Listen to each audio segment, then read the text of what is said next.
He creado cada detalle de este edificio. Conozco cada tornillo del mismo. Y aún hoy, cada vez que paso por ahí, me pregunto, ¿cómo nos dejaron hacer algo así?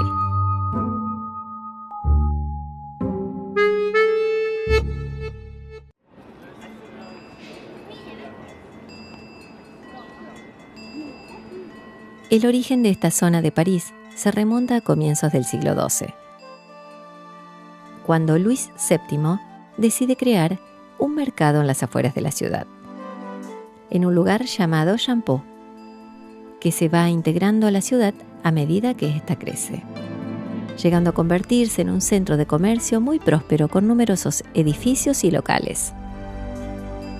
En el siglo XIX, el área del Beaubourg era muy poblada. Como en muchos barrios de París, los habitantes vivían hacinados y por sus calles estrechas fluían las aguas residuales y se multiplicaban las epidemias.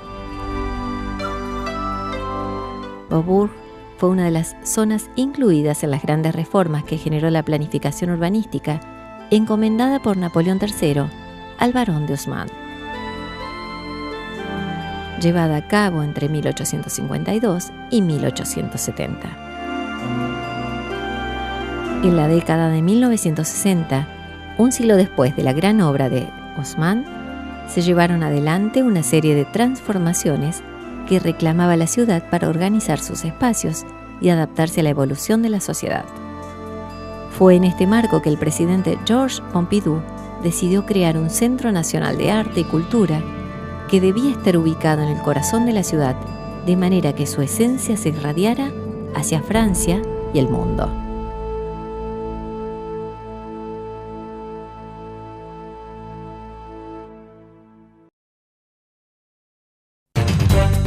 Hoy un programa especial desde el Centro Georges Pompidou en París.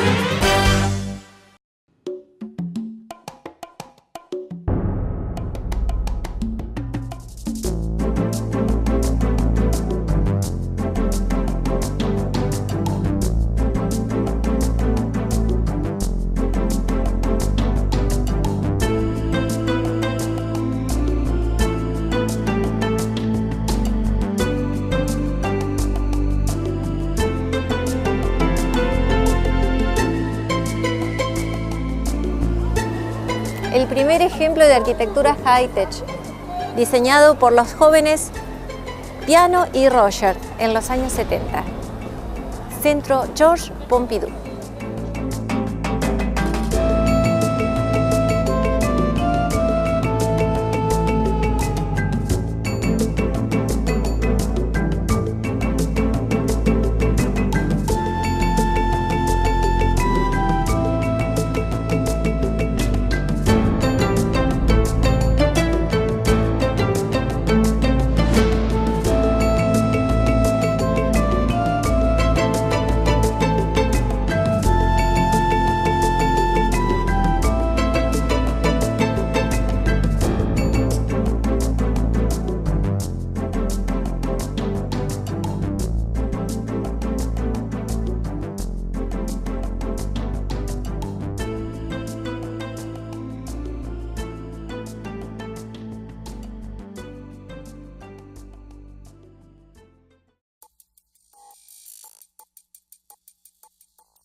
Muy bienvenidos al programa de hoy. Les doy la bienvenida desde el Centro Georges Pompidou aquí en París.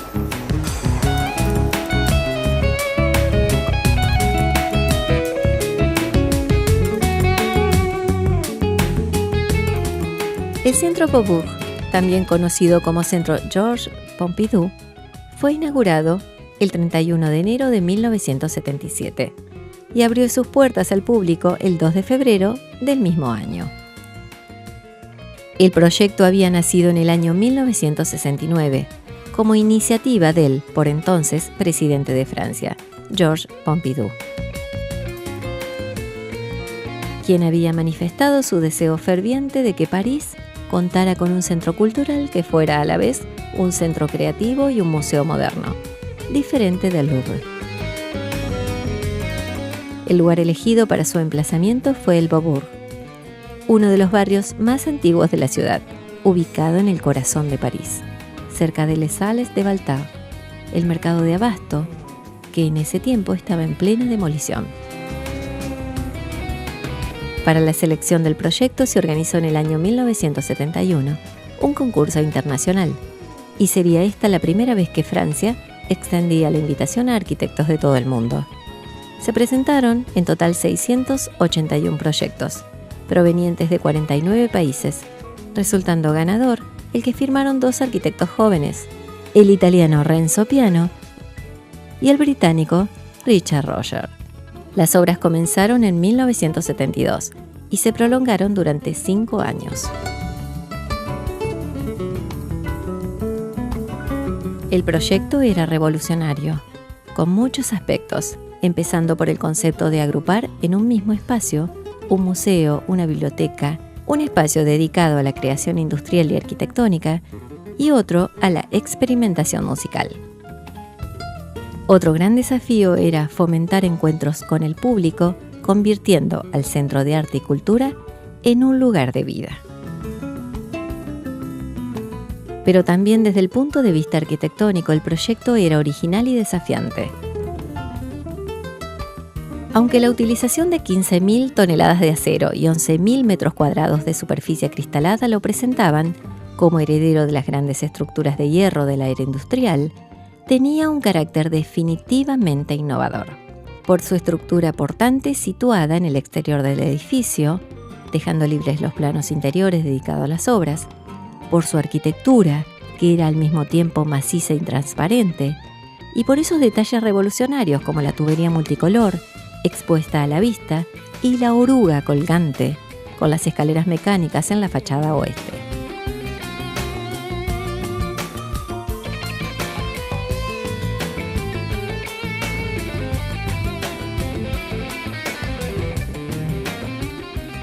El Centro Pompidou fue uno de los primeros edificios de la arquitectura high-tech. Se advierte claramente la influencia de la arquitectura de Mies van der Rohe y del grupo Archigram, sobre todo en las fachadas. En los años 60, Archigram había creado diseños cargados de fantasía, en los que abundaban los tubos, colores y estructuras metálicas exteriores, rasgos que aparecen especialmente en el Pompidou.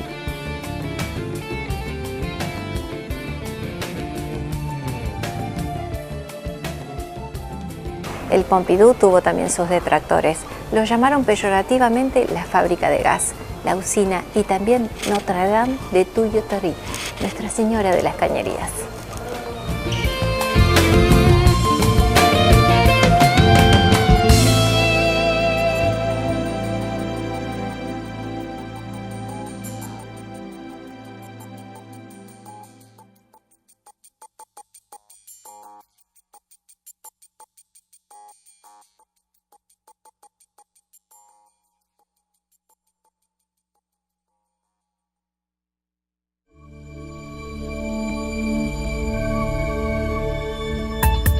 FDM. Fabrica y comercializa accesorios para fabricantes de muebles de cocina, oficina y vestidores. FDM.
El Centro Pompidou contrasta drásticamente con el paisaje urbano de la zona, de aspecto neutro con edificios que carecen de la estridencia del centro de arte.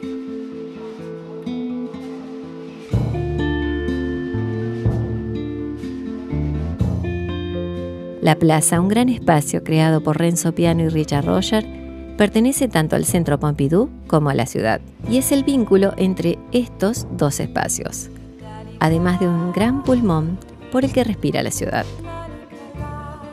Los arquitectos diseñaron deliberadamente la plaza como un plano inclinado. Esta pendiente aporta suavidad al ingresar a la construcción y hace que desde lo alto se pueda ver toda la fachada del edificio casi sin levantar la vista.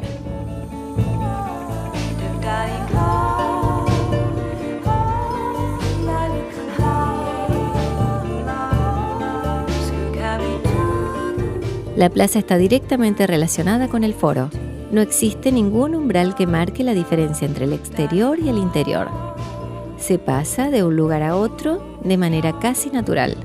Incluso la idea original de los arquitectos era dejar el foro abierto en la plaza como una estación de tren, pero no fue posible debido al clima de París. Sin embargo, de alguna manera se sostuvo el concepto, porque el foro es una extensión de la plaza, como un pedazo de la ciudad en el edificio.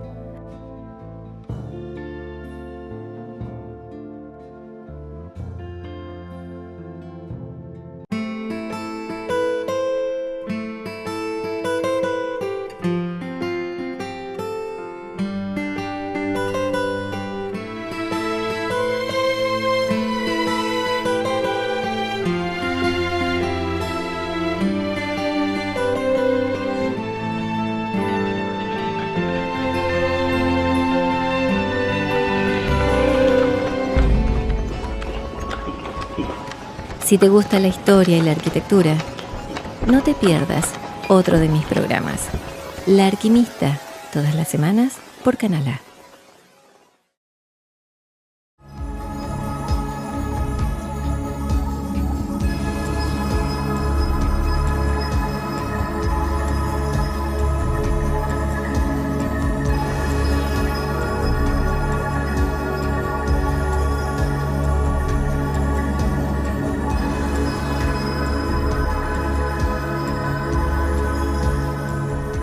El Centro Pompidou mide 166 metros de largo y 60 metros de ancho.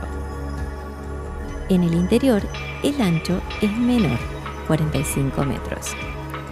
Tiene una altura de 42 metros y un volumen total de casi 420.000 metros cúbicos. Cuenta con 7 plantas situadas sobre el nivel del suelo y 2 subterráneas para estacionamiento.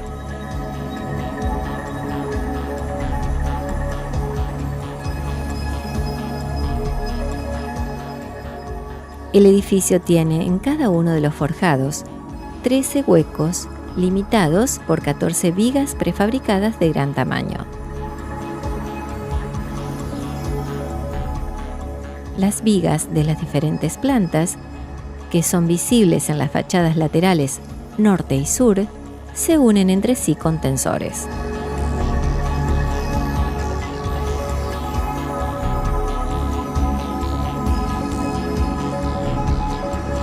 Los gerberet, piezas metálicas horizontales ancladas a los pilares por uno de los extremos a modo de voladizos, tienen la función de sujetar las estructuras metálicas que sobresalen de las fachadas este y oeste.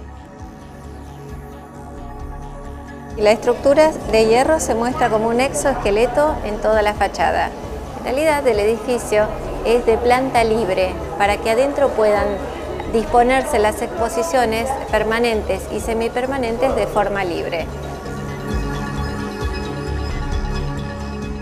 Toda la estructura del Pompidou es metálica, pero para cumplir con la normativa parisina contra incendios, los pilares están refrigerados con agua contenida en el interior de cada uno de ellos.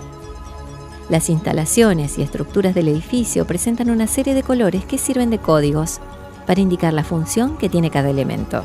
Las piezas pintadas de rojo son las que cumplen con la función de comunicación y circulación, ascensores y escaleras. El azul tiene que ver con la climatización. El verde refiere a las instalaciones de agua, plomería y desagües.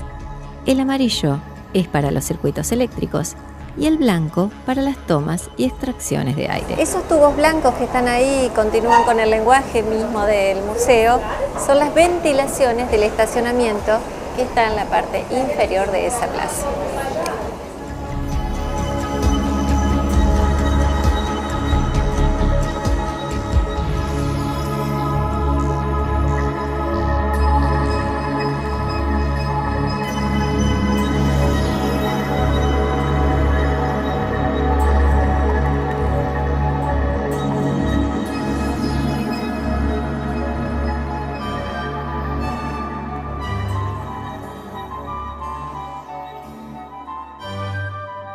Estos son los tubos acristalados que uno ve desde el exterior. Son las escaleras mecánicas y que unen un piso con el otro. Nosotros estamos subiendo hasta la parte más alta del museo, desde donde podemos tener una vista privilegiada de la ciudad de París.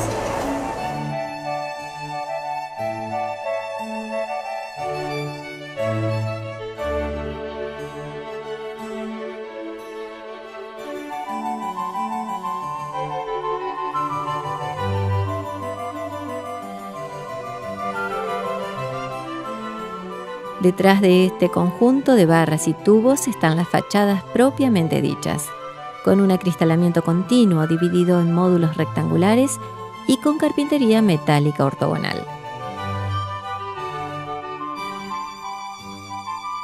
A pesar de que los tubos y barras impiden la visión de las fachadas, el interior del Pompidou es luminoso, debido a que el acristalamiento es continuo, y los grandes paneles de vidrio abren la vista al espacio urbano. Siempre hay un lugar entre las salas desde donde proyectarse a la ciudad.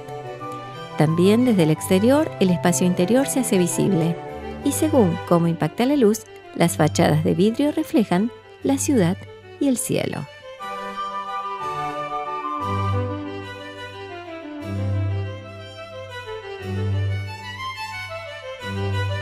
Al igual que en el exterior, las tuberías y demás estructuras quedan a la vista en los techos interiores, prolongando la imagen del caos del exterior.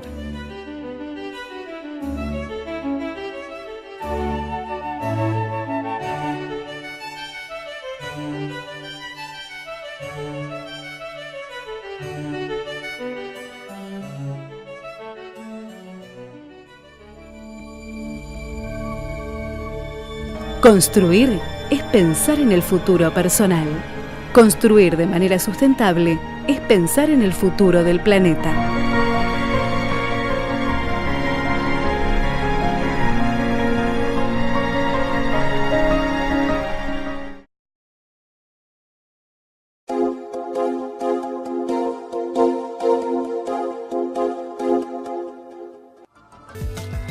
Grupo ARC. Somos una consultora especializada en steel framing. La construcción en seco es nuestra materia prima. Grupo ARC, expertos en construcción en seco.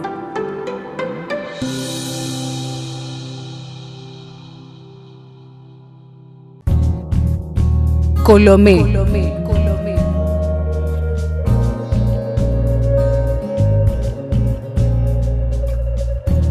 Colomé, Santa Fe, Paraná, Rafaela, Rosario.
Este museo está dedicado al arte moderno. Hay colecciones permanentes y otras temporales.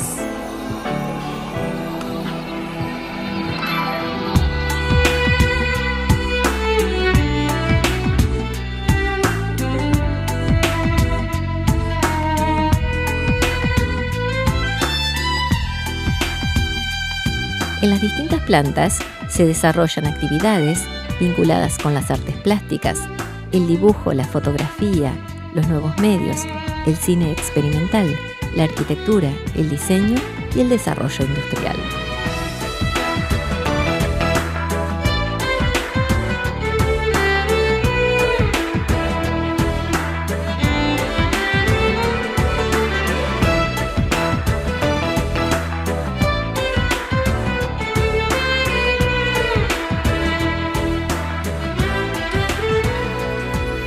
En la planta cuarta se encuentran las obras contemporáneas realizadas desde 1960 hasta la actualidad, entre las que abundan los trabajos minimalistas y conceptuales. La quinta planta está dedicada al arte moderno, desde comienzos del siglo XX hasta 1960, e incluye obras de artistas como Matisse, Picasso, Kandinsky y Miró.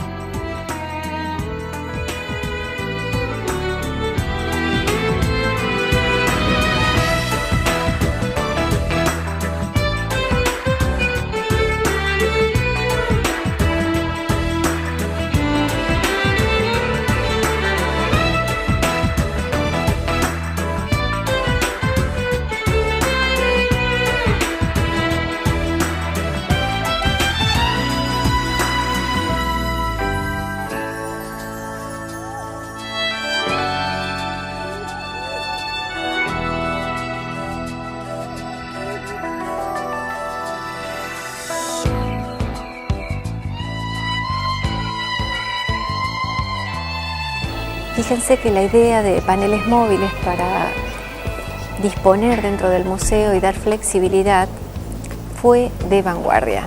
El edificio es una planta libre, lo único que es móvil son las divisiones interiores para poder exhibir las obras de arte.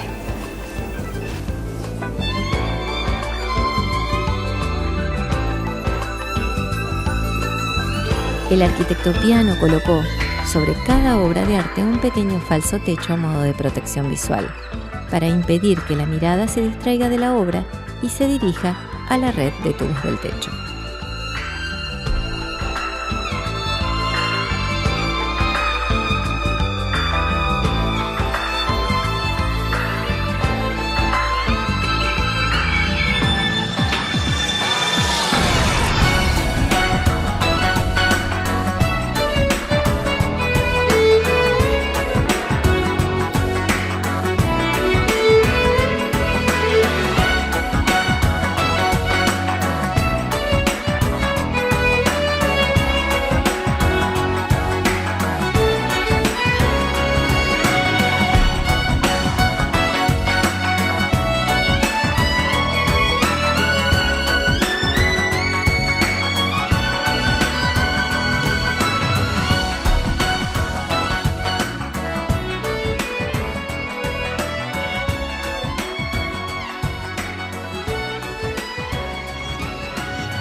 En casi todos los museos de París hay lugares dedicados a los niños.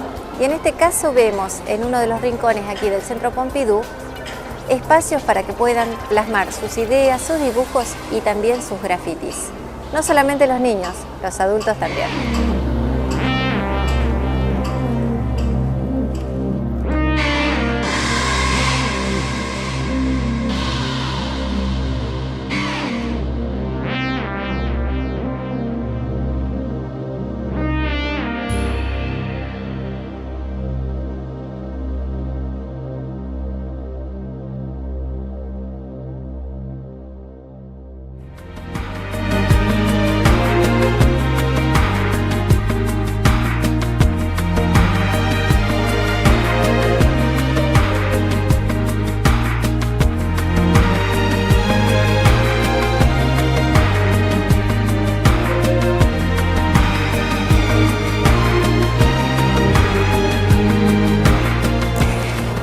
una de las terrazas del centro Georges Pompidou con el Sacré-Cœur de fondo y el resto del perfil de la ciudad de París, me despido del programa de hoy. Nos vemos la semana próxima.